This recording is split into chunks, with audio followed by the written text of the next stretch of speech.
आवर ना ग, शाळेत जायला उशीर होतोय. आता तुम्हाला काय सांगू, आमच्या घरातही तोच रोग लागलाय जो तुमच्या घराला लागलाय. कुठला? अहो कुठला काय विचारताय? व्हॉट्सअप व्हॉट्सअप काय होणार आहे पुढे देर झाले.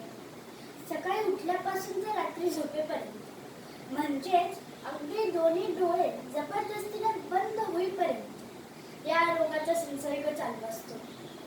आता परवाचीच गंमत बघा. आईने जेवण वाढायला घेतलं तर बाबा हात धुवायला किचनमध्ये गेले. तेवढ्यात बाबांचा फोन वाजला. Ring ring. तर बघतात तर काय, आईचा मेसेज. जरा येताना मिठाची बरणी घेऊन या. काय सांगायचं यांना. अरे आमच्याकडे लक्ष द्यायलाही वेळ नसतो या महाभयंकर रोगाच्या नादात.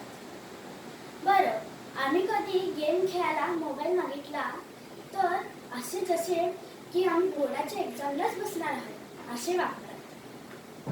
नाही ना बाळा, पहिला होमवर्क कंप्लीट कर. खूप महाभयंकर झाला हा रोग. म्हणून मी देवाला एकच विनंती करेन, एक तर ह्या व्हॉट्सअपला तरी आग लाव, नाहीतर माझ्या आईला तरी सद्बुद्धी दे व्हॉट्सअप न वापरण्याची.